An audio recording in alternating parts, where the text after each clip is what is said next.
What's up, everyone? My name is Luke Chisenhall, and I will be your host of Philly Fight Club.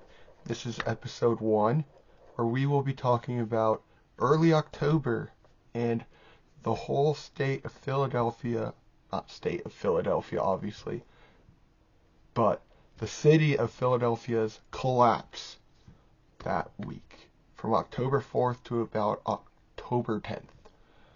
So first, we will be going over the Eagles.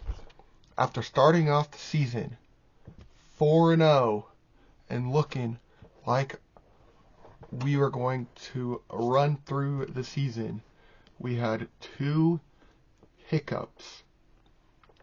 One of them being a fourth quarter collapse to the Denver Broncos at home, where we blew a 17-3 lead, and we lost 21-7. Now, my initial thoughts on this. The offense looked terrible. It looked like we had just had zero chemistry together, and it was awful. The run game is abysmal. Saquon Barkley this year only averages about 3.4 yards per carry. Not good, and he's not looking like he's going to go back to his last season form. A lot of y'all would say, Luke, maybe this has something to do with the Madden curse. Now, well, I do agree with you a little bit. I do think that it's not a coincidence, and he was due to have one of these years. Kevin Patullo, our offensive coordinator. Who am I frustrated at him? Because he just doesn't seem like he knows what he's doing out there. We're running the ball 3 times in a row and punting it. Like, we cannot have that happen. Alright? Cannot happen. Screen plays on 3rd and 20.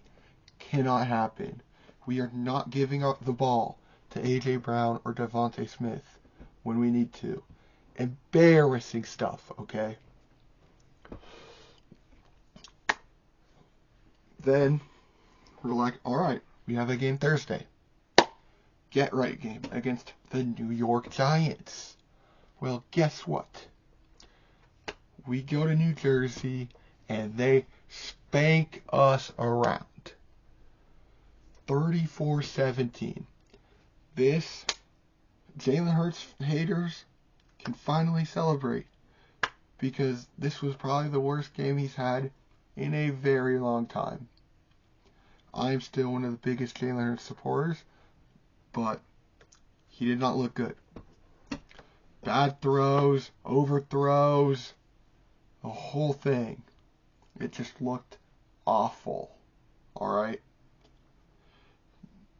They have 10 days off. Let's see what they do against the Minnesota Vikings.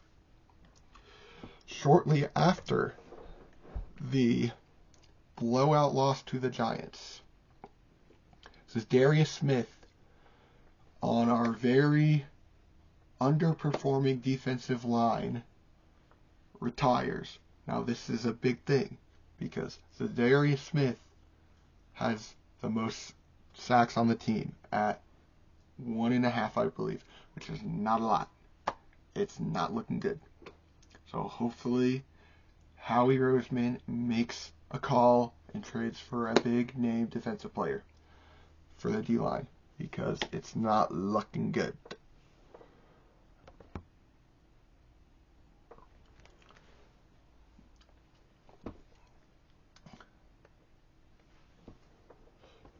Alright, moving on over to the 76ers.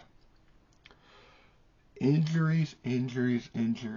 We cannot escape the injury bug, alright? We're hoping this year that the big three, with Tyrese Maxey, Joel Embiid, and Paul George, can stay healthy and play together more than 15 games, which is what happened. Joel Embiid does look like he is getting better, but he does not look 100%, which is unfortunate because it seems like whenever he is on the court, he is a dominant player. He is very good. And I'm hoping that he can get back to his MVP type form.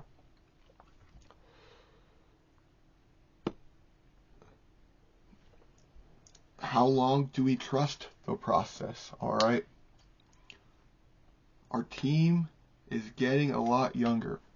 Jared McCain should be coming back from his injury that he suffered at the beginning of the season, and it's looking like he's going to have a significant impact on the court this upcoming season. Our rookie, VJ Edgecombe, has that dog in him. There's so much hype surrounding him that hopefully we can fit him in to the starting lineup somehow, or even sixth man, because he is going to be electric for us. I am so excited. Now, the preseason, we had a couple preseason games. Justin Edwards, a little shaky, but I think it'll be fine. We have the balance is not really quite there yet between our starters and our bench. We really need them to balance each other out. Right now, we look very sloppy when our starters are off the court and on the bench, which does not look great. But I still have high hopes this season, and if the 76ers can stay healthy, I think we have a legitimate chance to be a threat in the East this year. Moving on to the Flyers. Slow offensive starts. We cannot have this happen. Rick Toshay is off to a rocky start. Shut down 2-1 by Florida starting in our first game of the season. It's expected. The back-to-back defending Stanley Cup national champions. It was bound to happen.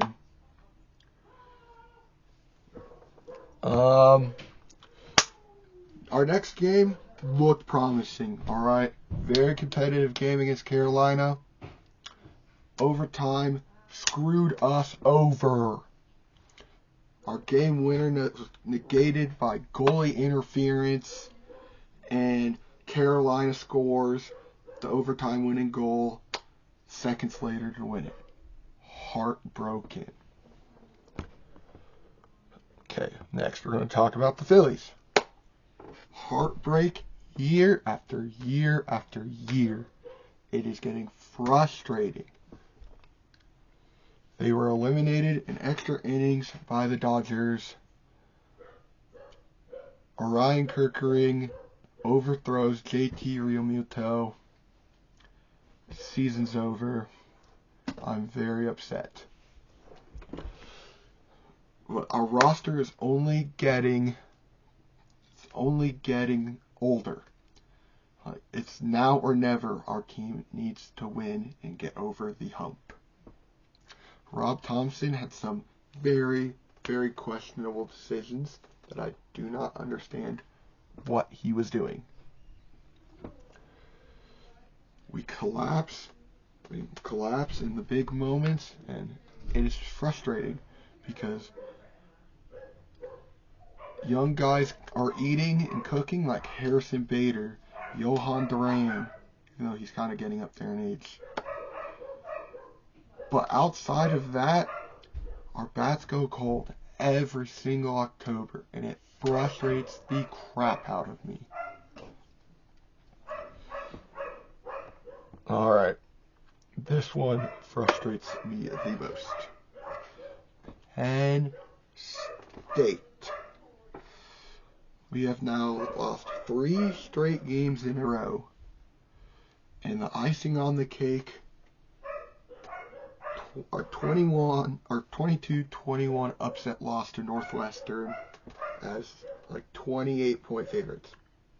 James Franklin gets fired. The team looks soft. Don't look like we're ready to play. And outside of that, Drew Aller is out for the season, which many fans think that that's a good thing. I don't. I think he showed up when he needed to. Now, I know he wasn't perfect, but he was still one of the best QBs in the nation. And I will argue with you with that forever. So, I do agree, though, with James Franklin being fired. The season was falling apart, and it was just looking bad, and I appreciate all he's done for Happy Valley, but love you, dude, but it was time to go.